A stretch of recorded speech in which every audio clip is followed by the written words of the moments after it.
মুসা আলাইহিস সালামের মা সিন্ধুক বানালো, মুসা আলাইহিস সালামকে ঢুকালো, নীল দরিয়ায় ভাসালো। ভারতীয় উপমহাদেশের প্রখ্যাত আরবি আদিব, আরবি সাহিত্যিক মুহাম্মদ আবুল হাসান আলী নদভী রহমাতুল্লাহ আলাইহি, দারুন নদওয়া লখনৌর প্রতিষ্ঠাতা, অত্যন্ত প্রখ্যাত আরবি আদিব। তার লেখা আরবি সাহিত্য আমরা আরব বিশ্বে যে পড়েছি। পড়ন্ত বিকালের সূর্য, নীল নদের ঢেউ আর মুসা আলাইহিস সালামের সিন্ধুক, তিনটা যখন এক হয়েছে মনে হচ্ছে যেন মণিমুক্তার মতো জল জল জল জল করছে।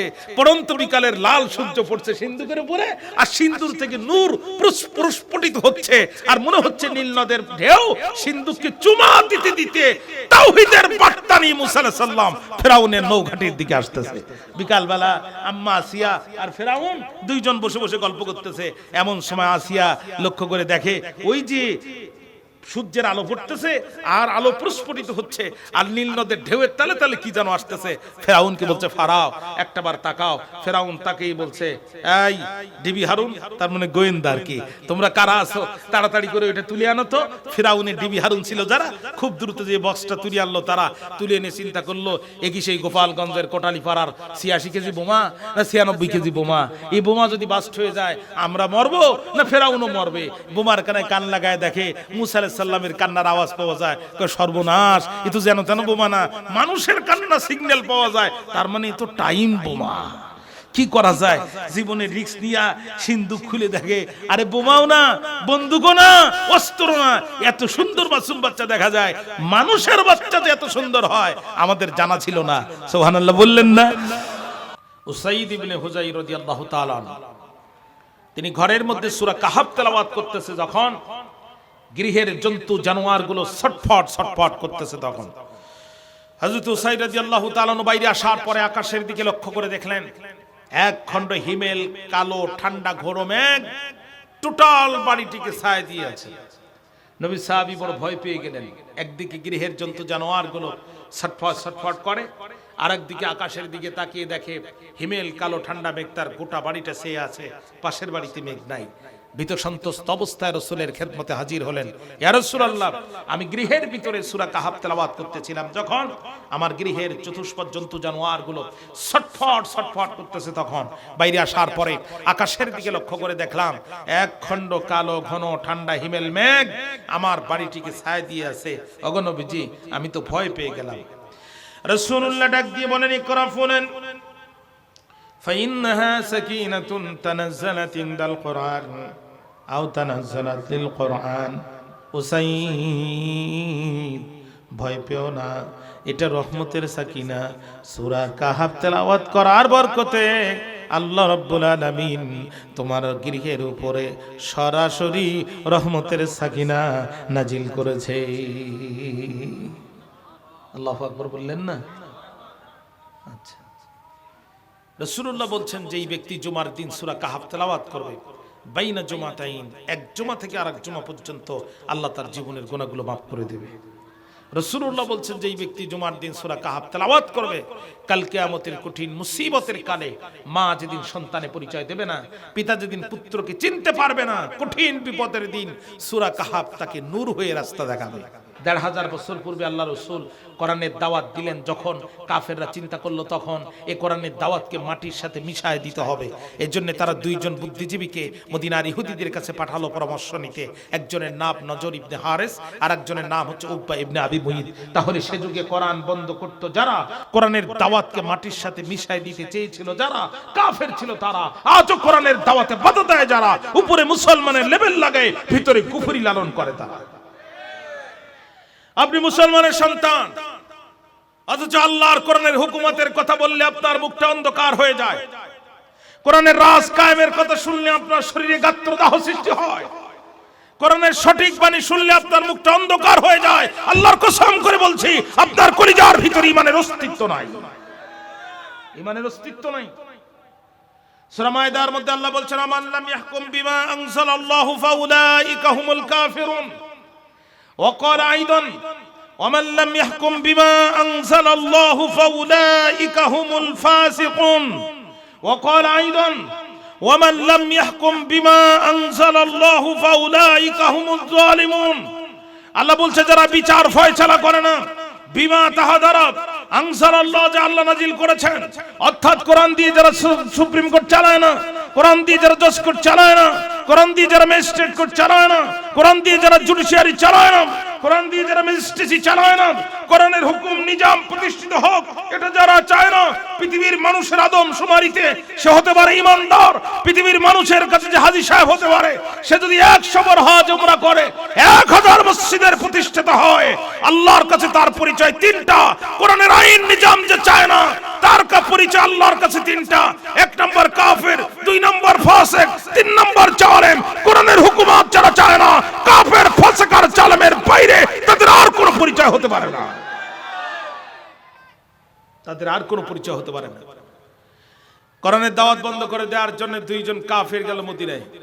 মাঝে মাঝে বক্তৃতা বলি, ধনী মানুষ অসুস্থ হয়েছে, রক্ত দরকার, ও নেগেটিভ ব্লাড, বড় আনকমন রক্ত, কারোর রক্তের সাথে মিলছে না। হঠাৎ করে এক কৃপণের রক্তের সাথে মিলে গেল। কৃপণকে বলছে তোমার রক্ত দেয়া লাগবে।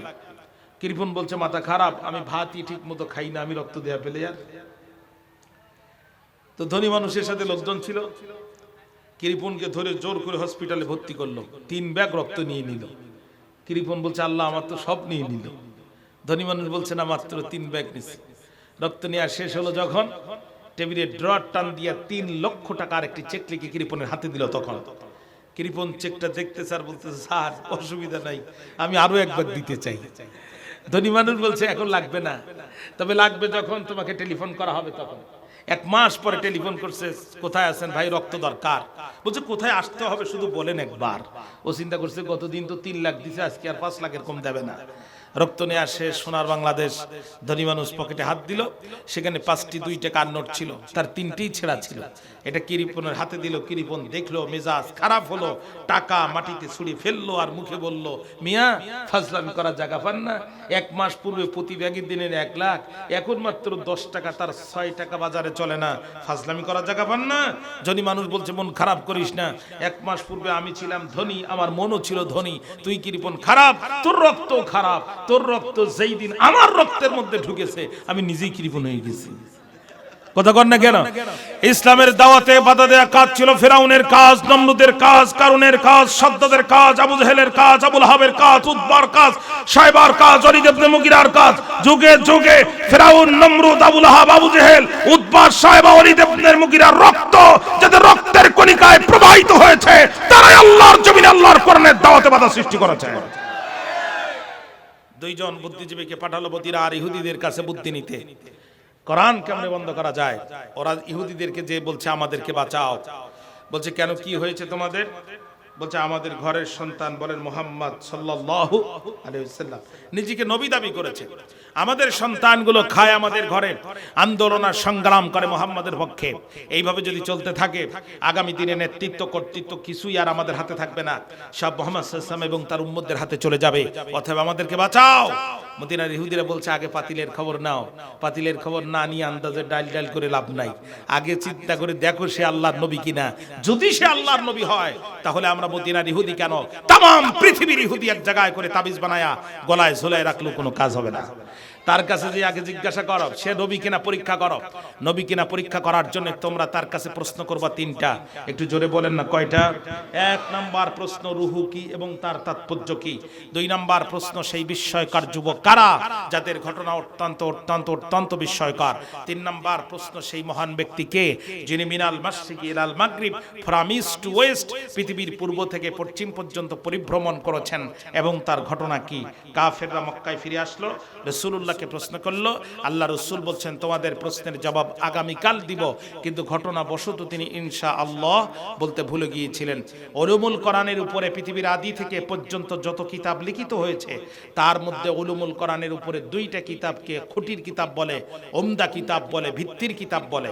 1 নম্বর কিতাব হচ্ছে আল বুরহান ফি উলুমিল কোরআন, লিখেছেন ইমাম জারকাশী রাহমাতুল্লাহ আলাইহি। আরেকটি কিতাব হচ্ছে আল ইতকান ফি উলুমিল কোরআন, লিখেছেন হাফেজ জালালউদ্দিন সুয়ুতী রাহমাতুল্লাহ আলাইহি। হাফেজ জালালউদ্দিন সুয়ুতীকে যেন তেন হাফেজ মনে করেন না, তিনি 2 লক্ষ হাদিসের হাফেজ ছিলেন। হাফেজ জালালউদ্দিন সুয়ুতী রাহমাতুল্লাহ আলাইহি আল ইতকানের ভিতরে বলেন, রাসূলুল্লাহ সাল্লাল্লাহু আলাইহি সাল্লাম ইনশাআল্লাহ বলতে ভুলে যাওয়ার কারণে নবীজির উপরে একটানা 40 দিন ওহী নাজিল হওয়া বন্ধ ছিল। এখন রাসূল তো ওহী ছাড়া কোনো কথা বলবেন না।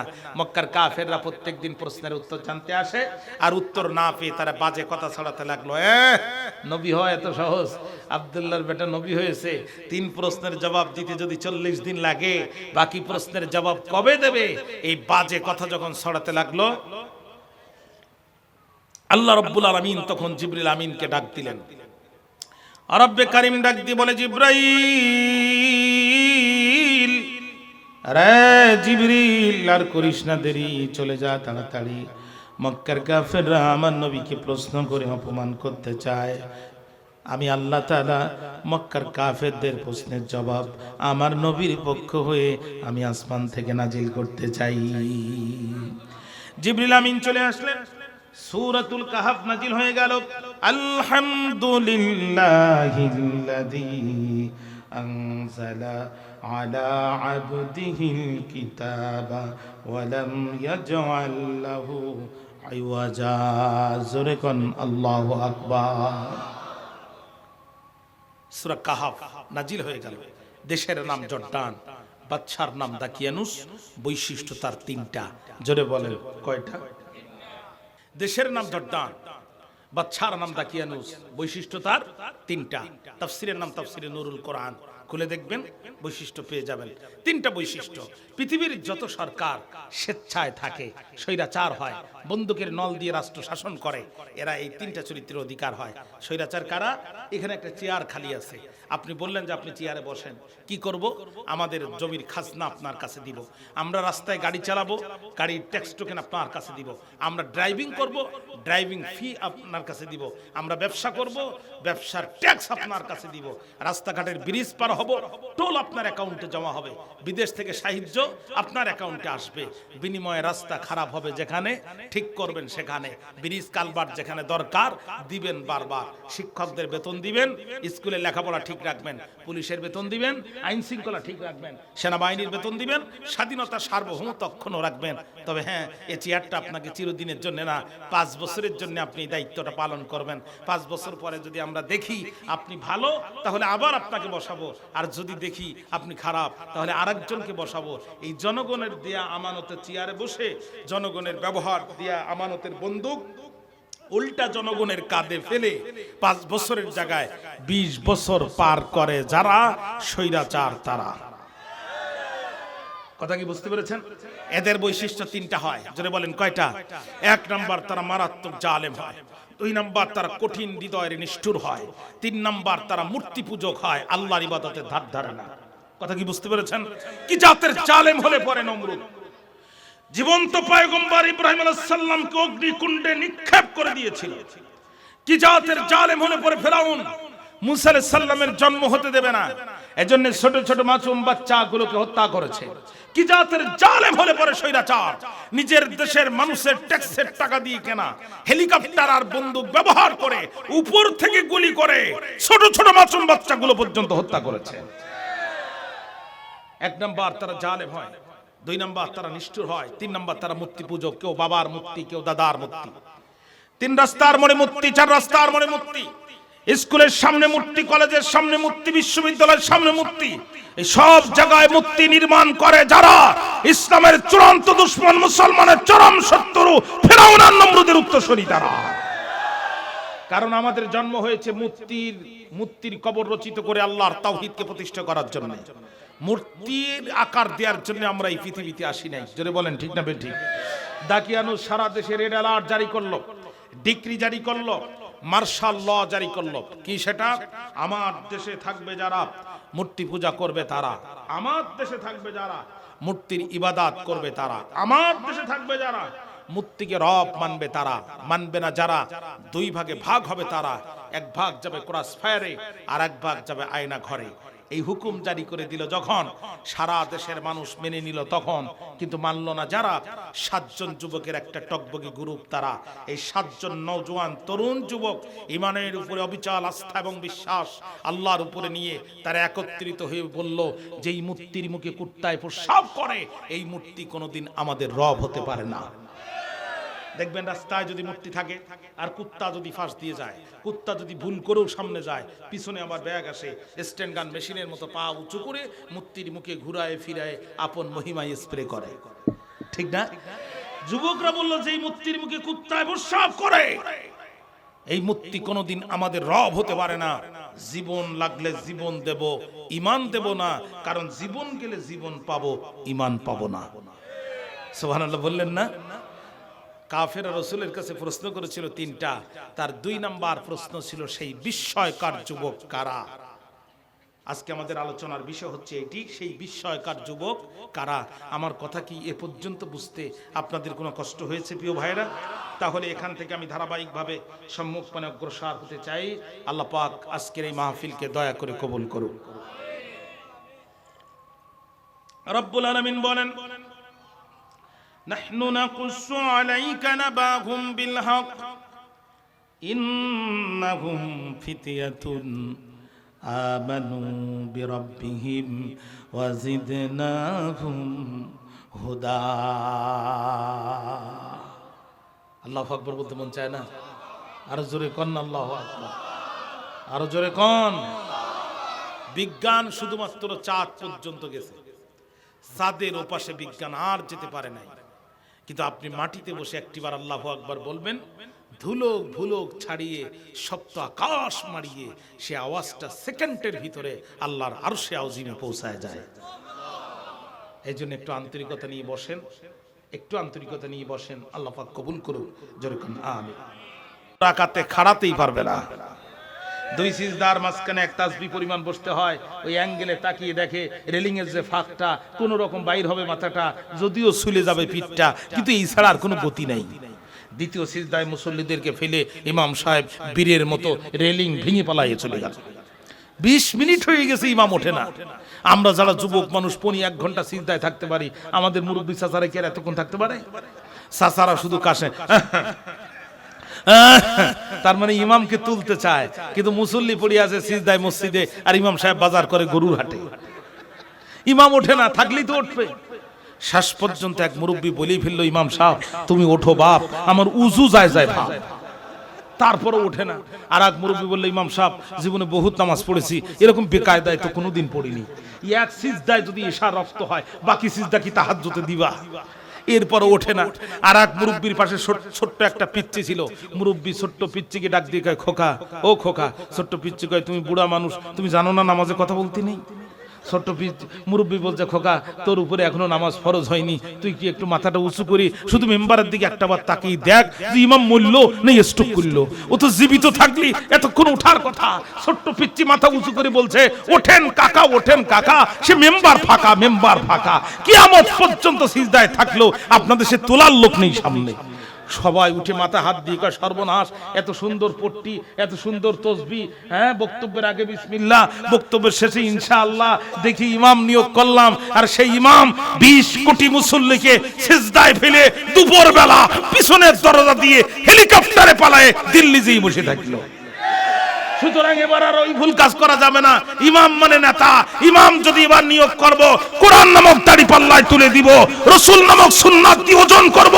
যে ইমাম টিকবে তার পিছনে যাব, যেটা টিকবে না ওকে তালাক দিব। তা না হলে মসজিদে যেমন নামাজ হবে না, সমাজের সচ্চাদাবাজি, টেন্ডারবাজি, সন্ত্রাস আর নৈরাজ্য বন্ধ হবে না। ঠিক না? যুবকরা তাদের ইমামের নেতৃত্বে অন্ধকার রাতে এক হয়ে গেল। এক হয়ে বলছে, বন্ধু কথা যা দিয়েছিলাম তাই, যা বলেছিলাম তাই, জীবন দেব ঈমান দেব না। জোরে কন্যা সুবহানাল্লাহ। আমাদের সামনে এখন রাস্তা খোলা 2টা। 1 নাম্বার, আগামী কাল আমরা দাকিয়ানুসের দরবারে সারেন্ডার করব।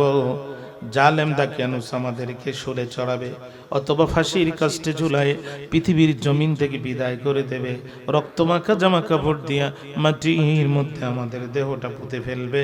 কিয়ামতের দিন এই রক্তমাখা জামা কাপড় নিয়ে আমরা আল্লাহর দরবারে হাজির হব, নিজেদেরকে শহীদ পরিচয় দেব, আর নবীদের আগে বিনা হিসাবে জান্নাতে ঢুকে পড়ব। ভাইরা, কিয়ামতের দিন আল্লাহ রাব্বুল আলামিন तमाम পৃথিবীর মানুষগুলোকে লোহার তামার ব্যারিকেড দিয়ে আটকে ফেলবেন। যখন আল্লাহ নিজেকে জব্বার আর কাহার পরিচয় দিবেন, তখন রব্বে কারীম নিজেকে জব্বার আর কাহার পরিচয় দিবেন, যখন ইব্রাহিম আলাইহিস সালামের মতো সিনিয়র পয়গম্বররা থরথর করে কাঁপতে থাকবে, দাউদ আলাইহিস সালাম কাঁপতে থাকবে, নূহ আলাইহিস সালাম কাঁপতে থাকবে। কিন্তু ওই দিন এক শ্রেণীর মানুষ উঠবে যারা আল্লাহকে ভয় পাবে না, লাইন দিয়ে একত্রিত হয়ে তারা আল্লাহর জান্নাতে প্রবেশ করবে। আল্লাহ রাব্বুল আলামিন ডাক দিয়ে বলবে, দাঁড়াও, তোমরা কারা, পরিচয়টা একটু দিয়ে যাও। তখন তারা ডাক দিয়ে বলবে, রব্বে কারীম, আমরা তারা দিন কায়েমের প্রয়োজনে ওহির বিধানের আহ্বানে রাজপথে জীবন কোরবানি করেছিলাম যারা, আল্লাহ আমরা তারা, আমরা হলাম শহীদ। আল্লাহ বললেন, বান্দা বুঝলাম তোমরা শহীদ। কয় রব্বুল আলামিন একটাবার তাকাও, এই যে দেখো আমাদের হাত নাই, এই যে দেখো আমাদের পা নাই, মাথার মধ্যে AK-47 এর গুলি আর বুকের মধ্যে চাইনিজ কোরালের দাগ। আল্লাহ বলবেন, বুঝলাম তোমরা শহীদ, কিন্তু তোমরা কোথায় যাও? তখন তারা বলবে, রব্বে কারীম, হায় আমাদের সম্মানিত রব, আমরা জান্নাতের মধ্যে যাই। আল্লাহ বলবেন, বান্দা বুঝলাম তোমরা জান্নাতের মধ্যে যাবা, কিন্তু আমার কাছে কি নতুন করে আর কিছু চাবা? আমার দেয়া জীবন তোমরা আমার রাস্তায় ব্যয় করেছো, জান্নাত দেওয়ার পরও আমি রব তোমাদের আরো কিছু দিতে ইচ্ছা হয়, আর কিছু কি তোমরা দিবা? আর কিছু কি তোমরা চাবা? রে বান্দা, যা চাবে তাই পাবে। তখন তারা রাগ দিয়ে বলবে, রব্বে কারীম, জান্নাতের পরে তুমি আমাদের আর কি দিতে চাও? আল্লাহ কয়, যা চাও সব পাবে, ভাও। তখন তারা বলবে, আল্লাহ সত্যি যদি জান্নাতের পরে আর কিছু দিতে চাও, জীবনটা আর একবার ফিরায় দাও, সাতকানিয়া লোহাগাড়ার জমিনে আর একবার যেতে চাই, তুমি রবের নামে আর একবার তাকবীর দিতে চাই, বাতিলের গুলি বুকে নিয়ে শহীদ হয়ে তোমার দরবারে আবার ফিরে আসতে চাই। আল্লাহ তখন ডাক দিয়ে বলবে, রে বান্দা, কেন তোরা শহীদ হতে চাস? এত নির্মম নির্যাতন করে হত্যা করলো তোদের, বুকের পরে পা দিয়া মাথার মধ্যে গুলি টেনে দিল, বন্দুকের গুলি সামনে দিয়ে ঢুকলো, পিছন দিকে বাইর হলো, তারপরও বাতিলের কলিজা ঠান্ডা হয়নি। 10 তলা থেকে তোদের লাশটা লাথি দিয়ে নিচ তলার মধ্যে ফেলে দিল। রে বান্দা, শুধু তাই না, পিটায় পিটায় হত্যা করার পরও ওদের কলিজা ঠান্ডা হয় নাই। জামালপুরের হাফেজ রমজান আলী আলা লাহুল খলক ওয়াল আমর শুধু বলেছিল, জমিন যার আইন চাই তার। হাফেজ রমজান আলীকে পিটায় পিটায় হত্যা করার পরও বাতিলের পিপাসা মেটে নাই। চলন্ত রেল লাইনের উপরে হাফেজ রমজান আলীর লাশটা ফেলে দিল। চলন্ত ট্রেন লাইনের উপরে হাফেজ রমজান আলীর লাশটা ফেলে দেওয়া হলো। চলন্ত ট্রেনে নিচে পড়ে হাফেজ রমজান আলীর দেহটা 3টা খণ্ডে খণ্ডিত হয়ে গেল। আল্লাহ বলবে, বান্দারে, এত নির্মম নির্যাতন করে হত্যা করলো তোদের, তারপরও আবার কেন তোরা সেই শহীদ হতে চাস? তখন তারা বলবে, রব্বে কারীম, উনজুর ইলাইনা, একটাবার আমাদের দিকে তাকাও। হে আমাদের সম্মানিত রব, কত শত বছর মাটির কবরে থাকলাম, কিন্তু আমরা শহীদ, এই জন্য তোমার কবরের মাটি আমাদেরকে এতই সম্মান করেছে। শত শত বছর কবরে থাকার পরও কবরের মাটি আমাদের কাফন পর্যন্ত খায় নাই। আল্লাহু আকবার বললেন। আয় আল্লাহ, এই যে দেখো আমাদের শরীরের রক্তগুলো এখনো টাটকা, সত্যি যদি তুমি কিছু দিতে চাও, জীবনটা বারবার ফেরায় দাও, দুনিয়ার জমিনে যেতে চাই আর তোমার নামে তাকবীর দিয়ে শহীদ হয়ে যান, তোমার কাছে বারবার ফিরে আসতে চাই। চিৎকার দিয়ে একবার বলেন না মারহাবা। সাধারণ জান্নাতীরা জান্নাত থেকে বাইর হতে চাবে না, কিন্তু যারা শহীদ, আল্লাহ তাদেরকে এমন মর্যাদা দিবে, তারা বারবার দুনিয়াতে আসতে চাইবে, শহীদ হয়ে আল্লাহর জান্নাতে যেতে চাইবে। এই শাহাদাতের মৃত্যু আমরা চাই না প্রিয় ভাইরা। রাসূল বলছেন, মান মাতা লাম ইয়ানসু ওয়া লাম ইউহাদ্দিস বিহি নাফসাহু মাতা আলা শাওবাতিন মিনান নিফাক। যেই ব্যক্তি মারা গেল অথচ শহীদ হওয়ার চিন্তা করলো না, রাসূল বলছে ওর মৃত্যু হবে মুনাফিকের মৃত্যু। আমরা মুনাফিকের মৃত্যু চাই নাকি শাহাদাতের মৃত্যু চাই? যত বড় আলেম হন, যত বড় মুহাদ্দিস হন, যত বড় মুফতি হন, ইসলামের যত বড় খাদেম হন, মুজতাহিদ পর্যায়ের আলেমও যদি হন, আপনাকে মারা যাবেন স্বাভাবিকভাবে, আপনাকে কবরে থাকতে হবে। ইসরাফিল আলাইহিস সালামের দ্বিতীয় বাঁশির ফুৎকার হবে, উলঙ্গ অবস্থায় কবর থেকে উঠতে হবে, মিজান পুলসিরাত পাড়ি দিতে হবে, আল্লাহর কাছে হিসাব নিকাশ পেশ করে আপনাকে জান্নাতে যেতে হবে। কিন্তু আপনি যদি শহীদ হয়ে যান, মালাকুল মউত আপনার রূহটা বের করবে আর সরাসরি আল্লাহর জান্নাতের ভিতরে ছুঁড়ে মারবে। ভাইরা আমার, যুদ্ধ চলছে, যুদ্ধের ময়দানে একজন কাফের আসলো, আল্লাহ রাসূলকে প্রশ্ন করল, ইয়া রাসূলুল্লাহি, ইয়া হাবিবাল্লাহ, ওগো নবীজি আমাকে কালেমা পড়ায় মুসলমান বানায় দেন। আল্লাহর নবী কালেমা পড়ায় মুসলমান বানায় দিলেন। নও মুসলিম সাহাবী ডাক দিয়ে বলে, ইয়া রাসূলুল্লাহি, একটু আগে আমি ছিলাম কাফির, এখন আমি মুমিন। ওগো নবীজি, আপনি আমার নেতা, আপনি যা বলবেন তাই করব। রাসূল বলছেন, তোমার কাছে কি তরবারি আছে? হুজুর, তরবারি আছে কিন্তু ভাঙ্গা। আল্লাহর নবী বললেন, ওই ভাঙ্গা তরবারি নিয়ে তুমি যুদ্ধের ময়দানে নামো। নও মুসলিম সাহাবী ভাঙ্গা তরবারি নিয়ে যুদ্ধের ময়দানে নামলেন, কাফেরদের আঘাত করলেন। একটি পর্যায়ে কাফেরদের আঘাতে নিজে শহীদ হয়ে গেলেন। যুদ্ধ শেষ হয়ে গেল যখন, রাসূলুল্লাহ শহীদদের লাশ একত্রিত করার পারমিশন দিল, তখন কিছু সংখ্যক সাহাবী এসে বলছে, ইয়া রাসূলুল্লাহি, ইয়া হাবিবাল্লাহ, এই আল্লাহ এবং তার রাসূল ভালো জানেন, আল্লাহু ওয়া রাসূলুহু আ'লাম, আল্লাহ এবং তার রাসূল ভালো জানেন, কিন্তু এই লোকটার জানাজা পড়ে লাভ কি? লোকটা জীবনে একটি সিজদাও দেয়নি, একটা ঘন্টা রোজাও রাখেনি, লোকটা একটা দিন ওযু পর্যন্ত করেনি। ওগো নবীজি, যুদ্ধকালীন সময় লোকটি আসলো, ঈমান গ্রহণ করলো আর শহীদ হয়ে গেল। আল্লাহ রাসূল বললেন, ইয়া আমার সাহাবারা, তোমরা কি বলতে চাও? সাহাবীরা বলছে, নবীজি, আল্লাহ এবং তার রাসূল ভালো জানেন, কিন্তু আমাদের কেন জানি মনে হয় লোকটি জাহান্নামী। বিশ্ব নবী ডাক দিয়ে বলছে, সাহাবীরা, তোমরা সাক্ষী দিচ্ছ লোকটি জাহান্নামী, আমি আব্দুল্লাহর ছেলে মুহাম্মদ রাসূলুল্লাহ সাক্ষী দিচ্ছি লোকটি জান্নাতি। আল্লাহ, এই শাহাদাতের মৃত্যু তুমি আমাদের তকদিরে লিখে দাও। গাড়ির তলে, বাসের তলে, ট্রাকের তলে হার্ট স্ট্রোক আর ব্রেন স্ট্রোকে মরার থেকে শাহাদাতের মৃত্যু অনেক গর্বের। জোরে বলেন কথা ঠিক না? ওহারা চাহুক দাসের জীবন, আমরা শহীদ মৃত্যু চাই। মৃত্যু মৃত্যু ভীত ওরা, মোরা মৃত্যু কোথায় খুঁজে বেড়াই, ঠিক না প্রিয় ভাইরা? যে মুসলমান ঠান্ডা পানি দিয়ে উজু করে তাহাজ্জুদের বিছানায় বসে চোখের পানি ফেলে আল্লাহর কাছে শাহাদাতের মৃত্যু কামনা করে, এই মুসলমানকে পরাজিত করতে পারে, মাটির সাথে মিশে ফেলতে পারে, এমন শক্তির আবির্ভাব আল্লাহর দুনিয়ায় হয়নি, হবেও না। ভাইরা আমার, আল্লাহ রাসূল উহুদের যুদ্ধ শেষ হয়ে গেল যখন, রাসূলুল্লাহ তাকায় দেখলেন, তখন একজন মহিলা বিশ্বনবীকে হাত দিয়ে ইশারা করে। রাসূলুল্লাহ পাশে গেলেন, মহিলা পর্দার ভিতর থেকে আল্লাহ রাসূলকে জিজ্ঞাসা করে, নবীজি, আমি আপনার চাচি আম্মা, আপনার চাচা হানজালা গত রাত্রে আমাকে বিয়ে করেছে। ইয়া রাসূলুল্লাহ, হানজালা আমার সাথে বাসর করেছে। ইয়া রাসূলুল্লাহ, হানজালা আমার সাথে মেলামেশা করেছে। বাসর সজ্জায় বসে বসে হানজালা আমার সাথে গল্প করে। রাস্তা দিয়ে কে যেন যায় আর বলতে থাকে, কতিলা মুহাম্মদ, মুহাম্মদ দুনিয়ার জমিনে নাই। এই কথা শোনার পরে হানজালা কাল বিলম্ব করে নাই। ইয়া রাসূলুল্লাহি, ইয়া হাবিবাল্লাহ, হানজালা বাসর সজ্জার খাট থেকে উঠে দাঁড়ায়ছে, তরবারি নিয়েছে, কোনো কথা না বলে যুদ্ধের ময়দানে এসেছে। ওগো নবীজি, আমি শুনেছি আমার স্বামী আপনার চাচা হানজালা এই দুনিয়ার জমিনে আর বেঁচে নাই। আল্লাহর দিন কায়েমের জন্য উহুদের প্রান্তরে হানজালা জীবন দিয়ে শহীদ হয়ে গেছে। ইয়া রাসূলুল্লাহ, অভিযোগ করার জন্য আপনার কাছে আসি নাই, অনুযোগ করার জন্য আপনার কাছে আসি নাই। ওগো নবীজি, আপনার জ্ঞাতার্থে জানতে এসেছি, আপনার চাচা হানজালাকে কি গোসল করাবেন নাকি এমনিতেই তারে দাফন করাবেন? যেহেতু হানজালা জুনুব অবস্থায় ছিল, তার উপরে গোসল করা ফরজ ছিল। আল্লাহর রাসূল সাল্লাল্লাহু আলাইহি সাল্লাম মনটা খারাপ করলেন, আহারে চাচা আমার দুনিয়ার জমিনে নাই, চাচার সাথে আমার আর শেষ দেখা হলো না।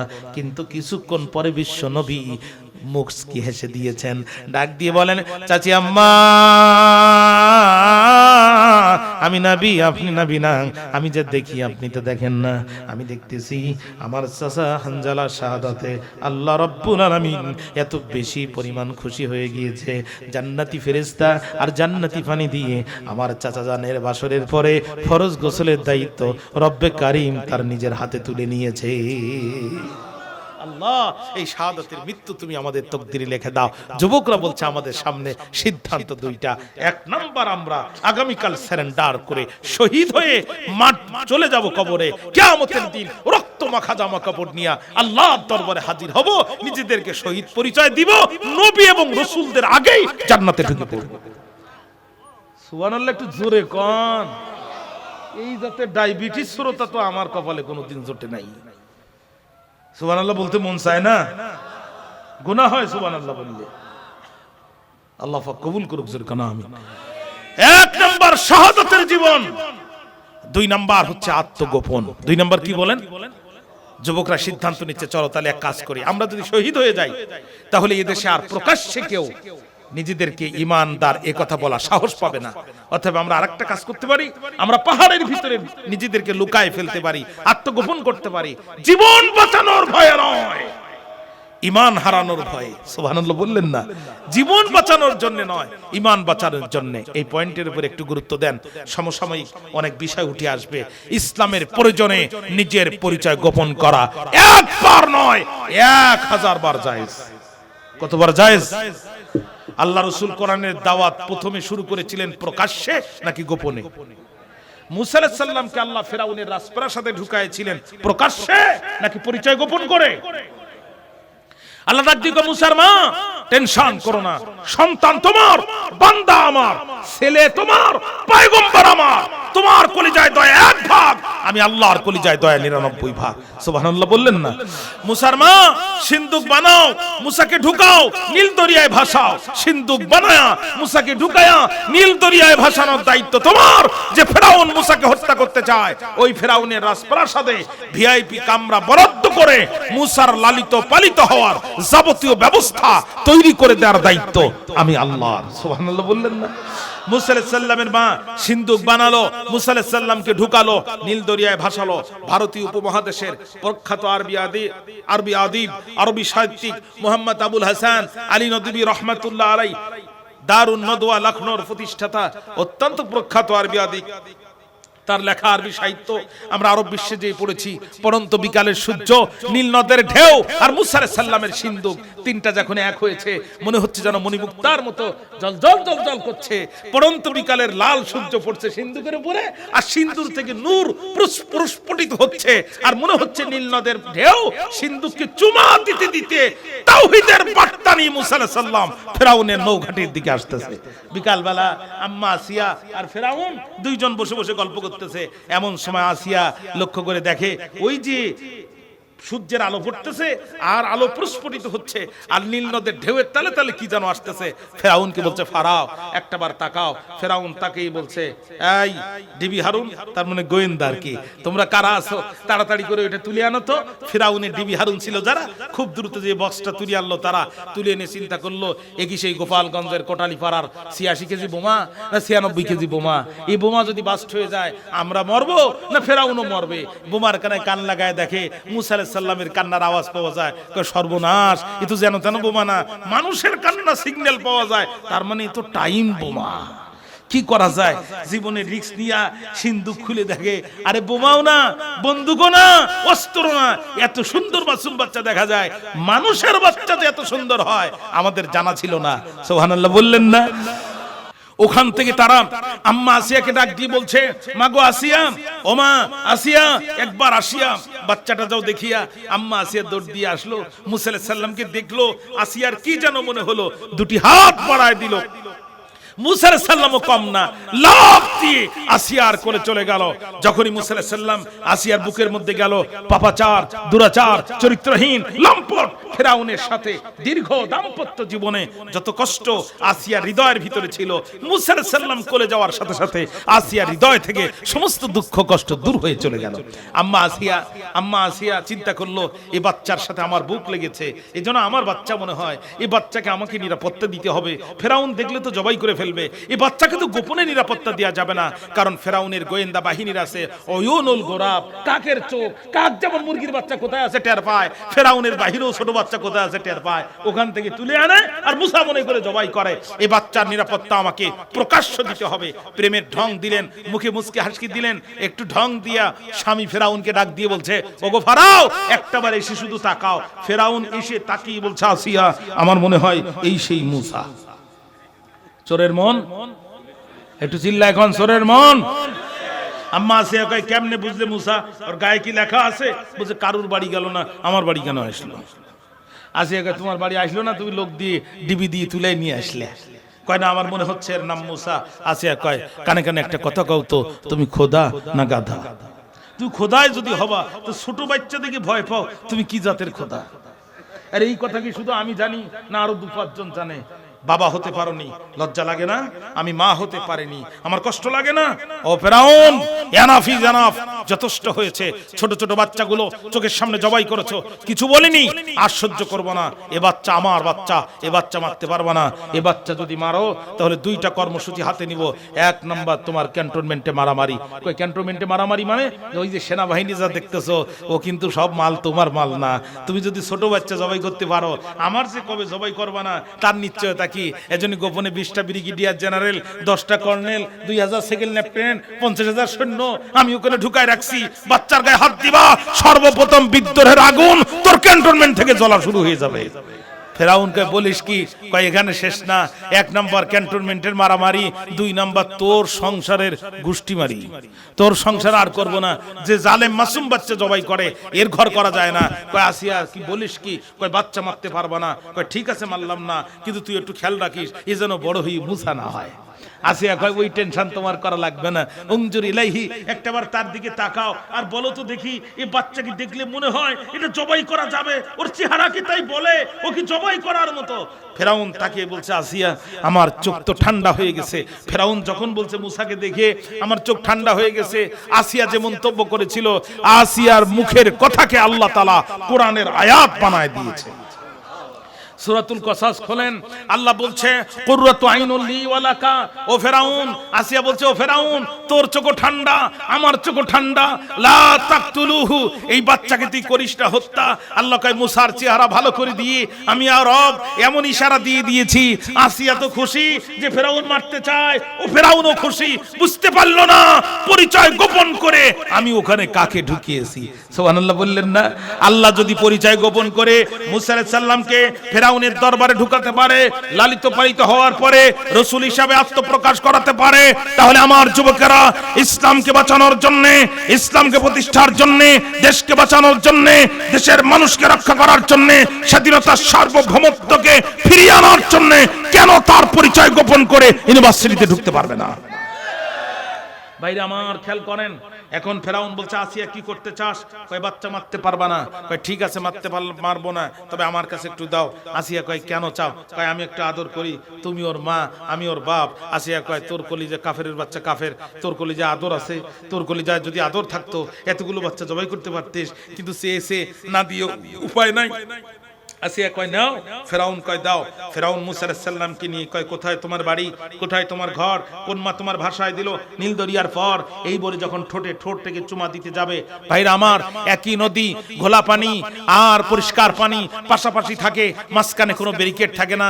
কিন্তু আল্লাহর কোন অদৃশ্য ব্যারিকেডের কারণে 2 পানি এক হতে পারে না।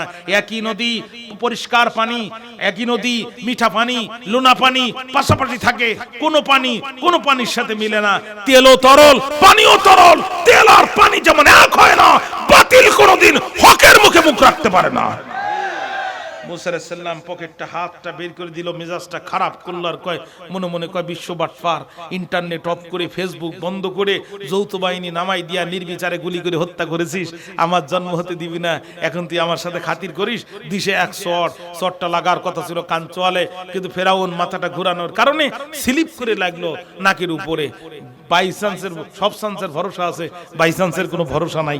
হঠাৎ করে বেকায়দায় লাগলো নাকের উপরে, এক চড়ে মুসা আলাইহিস সালামের এক চড় বেঁকে গেল ফেরাউনের নাকের হাড়। ফেরাউনকে আসিয়া, এতদিন খুঁজেছি যারে, ওরে সে এখন বাস করে আমার ঘরে।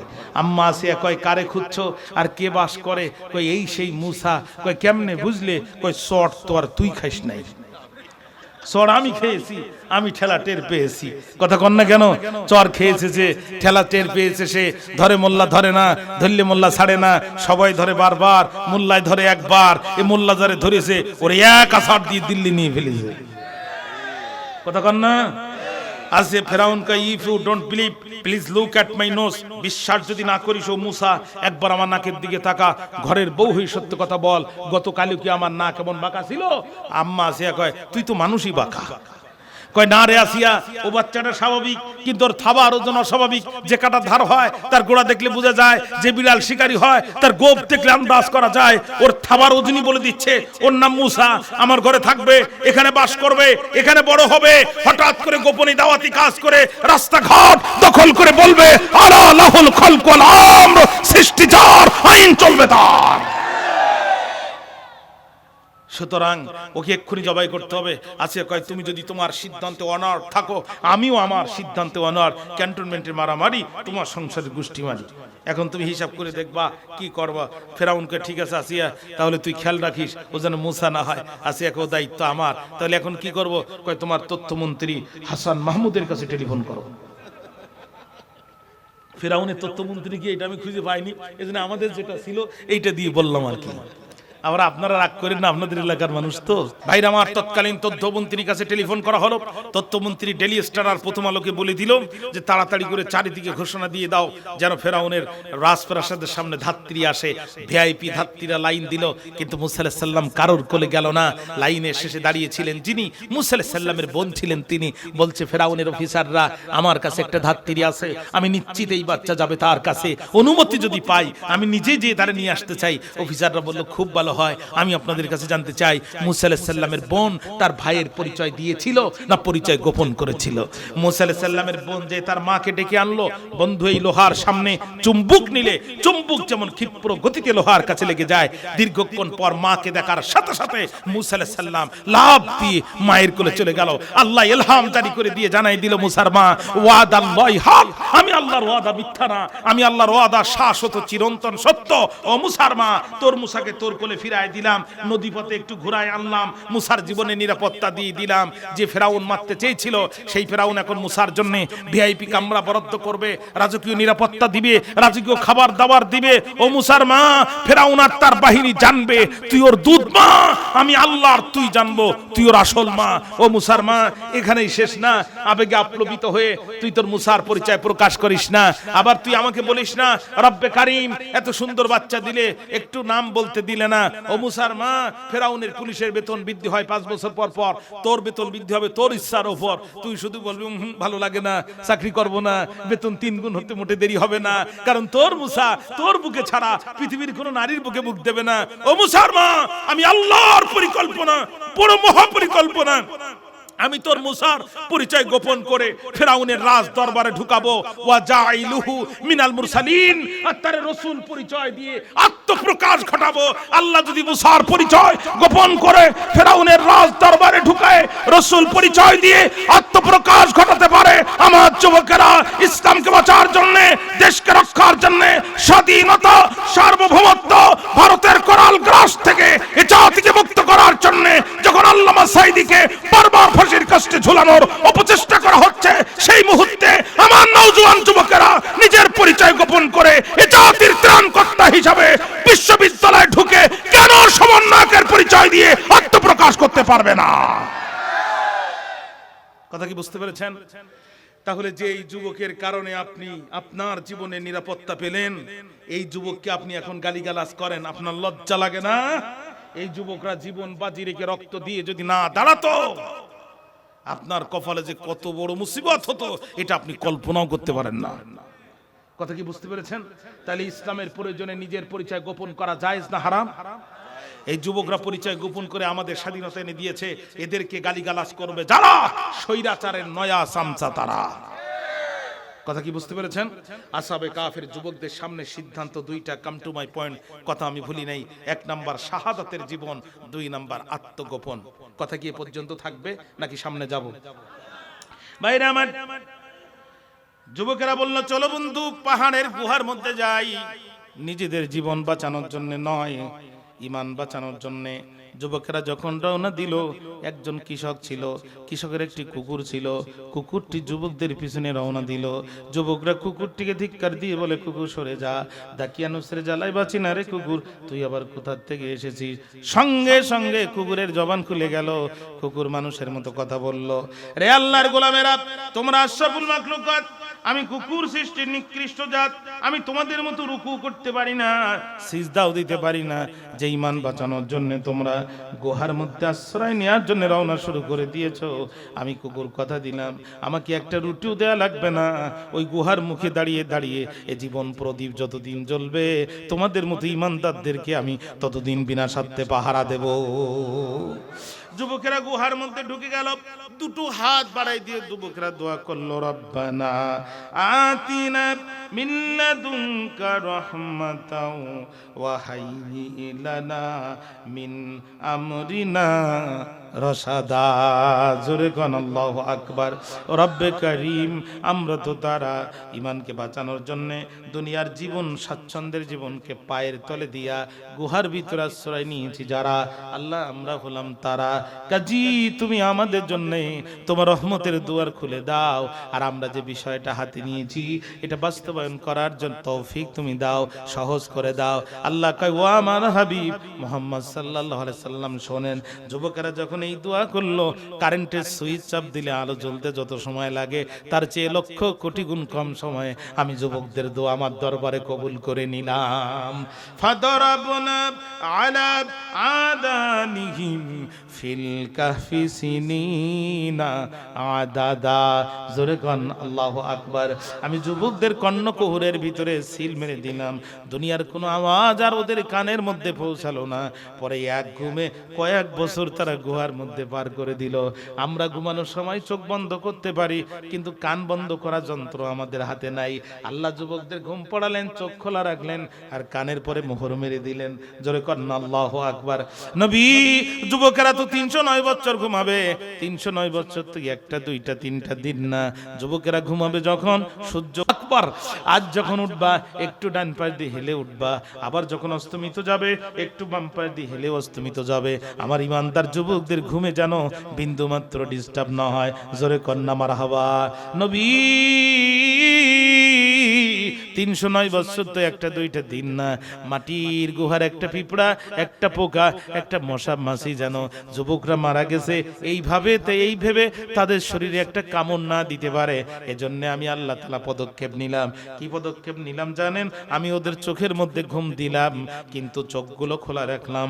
আপনি দেখলে মনে করবেন ওয়া তাহসাবুহুম আইকাযা ওয়া হুম রুকুদ, আপনি দেখলে মনে করবেন ওরা জাগ্রত অথচ ওরা ঘুমন্ত, দেখলে মনে করবেন জেগে আছে অথচ ওরা ঘুমোচ্ছে। জোরে কন্না আল্লাহু আকবার। নবী, 309 বছর তো একটা দুইটা দিন না। যদি 309 বছর ডান কাঁধে ঘুমায় যায়, ডান হাত প্যারালাইজড হয়ে যাবে, ডান পা প্যারালাইজড হয়ে যাবে। আবার যদি বাম কাঁধে ঘুমায়, বাম হাত প্যারালাইজড হয়ে যাবে, বাম পা প্যারালাইজড হয়ে যাবে। এজন্য আমি আল্লাহ কি করলাম জানেননি? ওয়া নুকাল্লিবুহুম যাতাল ইয়ামিনি ওয়া যাতাশ শিমাল। 309 বছর আমি আসমানের মালিক, জমিনের মালিক, আমি আমার রহমতের হাত দিয়া যুবকদেরকে ডান থেকে বামে আর বাম থেকে ডানে আমি আল্লাহ আমার নিজের কুদরতি হাত দিয়ে ওদেরকে পাশ ফিরাই দিয়েছি। চিৎকার দিয়ে একবার বলা যাবে কি আল্লাহু আকবার। এই ঈমান কি জাতের ঈমান! এই ঈমান কি জাতের ঈমান! যে ঈমান থাকলে আল্লাহ ঘুমের মধ্যে পাশ ফিরায় দেয়। আল্লাহু আকবার বলতে মন চায় না? আল্লাহু আকবার বলতে মন চায় না? আল্লাহর কাছে চন্দ্রের মর্যাদা বেশি নয়, আকাশের মর্যাদা বেশি নয়, নবমণ্ডলের মর্যাদা বেশি নয়, ভূমণ্ডলের মর্যাদা বেশি নয়। আল্লাহর কাছে সবচেয়ে বেশি মর্যাদা একজন ইমানদারের মর্যাদা। ইমানদারের জন্য আল্লাহ পাক সূর্যকে বলছে সরাসরি উঠবা না, ডান পাশ দিয়ে হেলে উঠবা। ইমানদারের জন্য আল্লাহ বলছে সূর্যকে বাম পাশ দিয়ে অস্তমিত যাবা। ইমানদারের জন্য আল্লাহ সূর্যকে ঘুরিয়ে দিয়েছে। আপনি আল্লাহু আকবার বলতে আপনার মন চায় না? وَكَلْبُهُمْ بَاسِطٌ ذِرَاعَيْهِ بِالْوَسِيدِ আল্লাহু আকবার বলেন। আর ওদের যে কুকুরটা ছিল, কুকুরটা গোয়ার মুখে দুই হাত দুই দিকে দিয়া, দুই পা দুই দিকে দিয়া, গলাটা লম্বা করে, জিভটা বাহির করে, দাঁতটা খেসি মেরে এমন কায়দায় আছে নবী। এই দৃশ্য যদি আপনি দেখতেন তাহলে আপনি ভয় পেতেন। শুধু ভয় পেতেন না, ওগো আল্লাহর হাবিব, কুকুরের এই দৃশ্য যদি আপনি দেখতেন তাহলে আপনি ভয় পেতেন। শুধু ভয় পেতেন না, আপনি আতঙ্কগ্রস্ত হতেন। শুধু আতঙ্কগ্রস্ত হতেন না, আপনি পিছন দিক থেকে পালাতেন। লাউইত্তালা'তা আলাইহিম লাওয়াল্লাইতা মিনহুম ফিরারাও ওয়া লামুলইতা মিনহুম রুবা।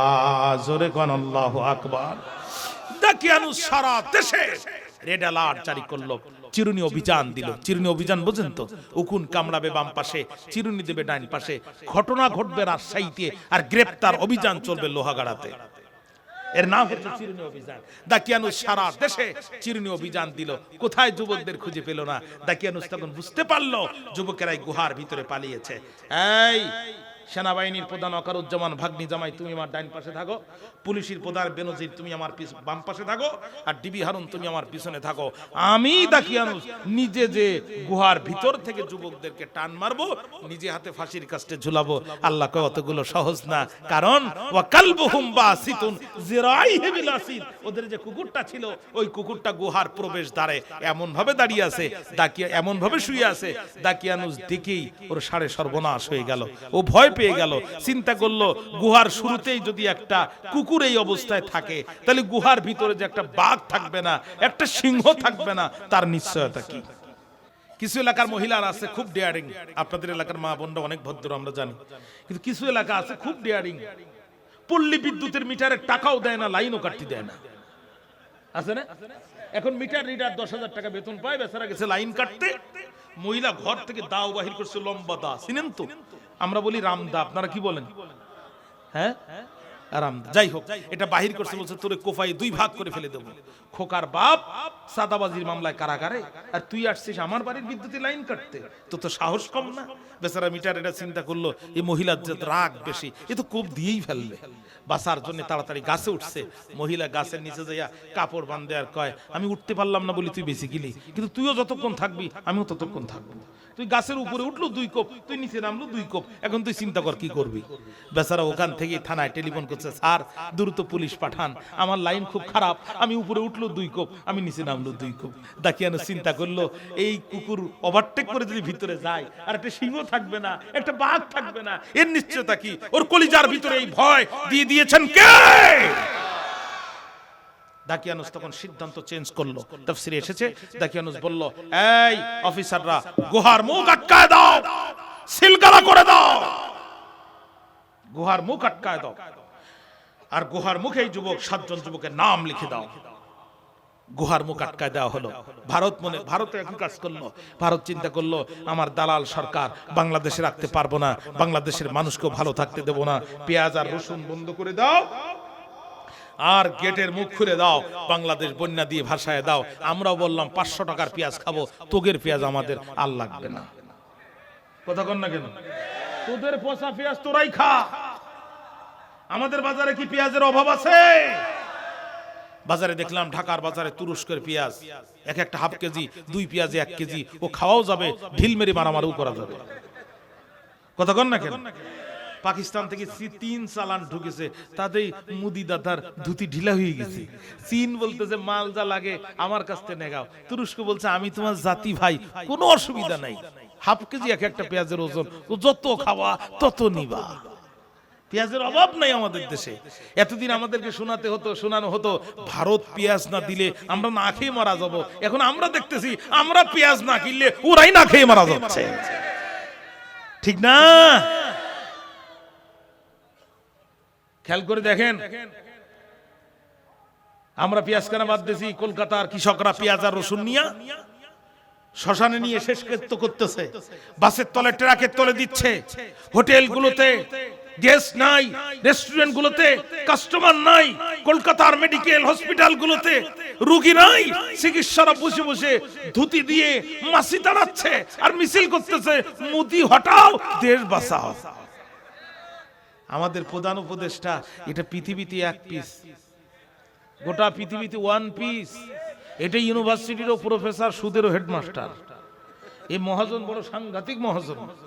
ভারতকে এমন স্ক্রু টাইট দিছে, মোদি বুঝতে পেরেছে মুসলমানরা বিপদে পড়লি দোয়া ইউনুস, এখন মুসলমানদের দেশ বিপদে পড়েছে, এখন ডক্টর ইউনুস। কথা কর না কেন?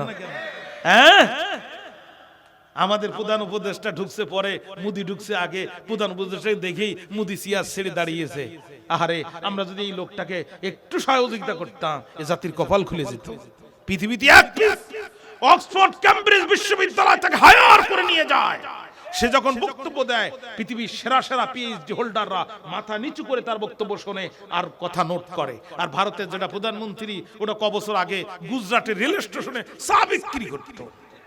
কথা কন না কেন? কথা বলেন।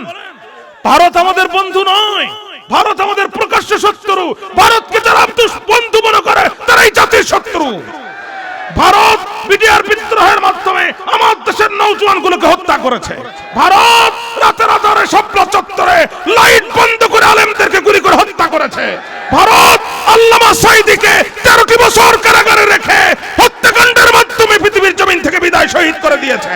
ভারত আমাদের বন্ধু নয়, ভারত আমাদের প্রকাশ্য শত্রু। আল্লাহর কোরআন হাতে নিয়ে বলছি, হৃদয়ের সবটুকু শক্তি দিয়ে বলছি, ইমানের বলে বলিয়ান হয়ে বলছি, আমরা ভারতকে ভয় পাই না। ভারতকে যারা ভয় পায় তারা মুনাফিকের বাচ্চা। ভারতের সাথে আমাদের লড়াই করতে হবে, এটা রাসূলুল্লাহর ওয়াদা। এই লড়াইয়ে যারা অংশগ্রহণ করবে, রাসূল বলছে তারা বিনা হিসাবে আল্লাহর জান্নাতে চলে যাবে। আমরা ভারতের গোলাম হয়ে বাঁচতে চাই না, আল্লাহর গোলাম হয়ে বাঁচতে চাই। কারা কারা রাজি আছেন দুহাত তুলে আল্লাহকে দেখায় দেন।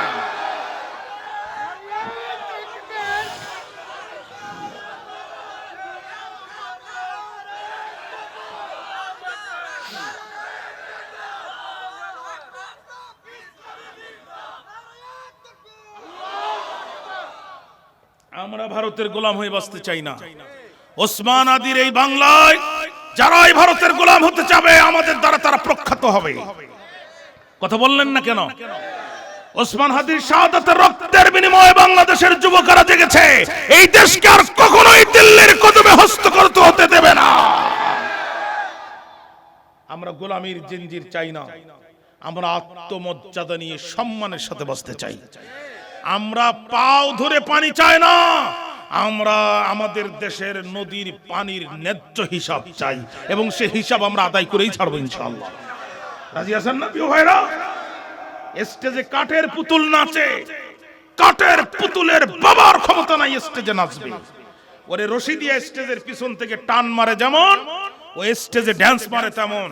আমার দেশের কিছু অসাধু রাজনীতিবিদ, কিছু বিশ্ববিদ্যালয়ের শিক্ষক আর কিছু বুদ্ধিজীবী নামের বুদ্ধি প্রতিবন্ধী আছে, যাদের রশি ভারতের দিল্লিতে, ওখান দিয়ে টান মারে যেমন, এরা দেশে ড্যান্স মারে তেমন। আল্লাহর কসম করে বলছি, দিল্লির কোন পুতুলকে দেশে আর নাচার সুযোগ দেওয়া হবে না। এরা খায় বাংলাদেশে, সাথে ধরে ভারতে। এই জাতের পুতুল আর দেশে নাচতে দেওয়া হবে না। যে আল্লাহ সাবে কাফের যুবকদের 309 বছর ঘুমের ভিতরে রিজিক দিতে পারে, ওই আল্লাহ আমাদের পেঁয়াজ আর রসুন দিতে পারে না।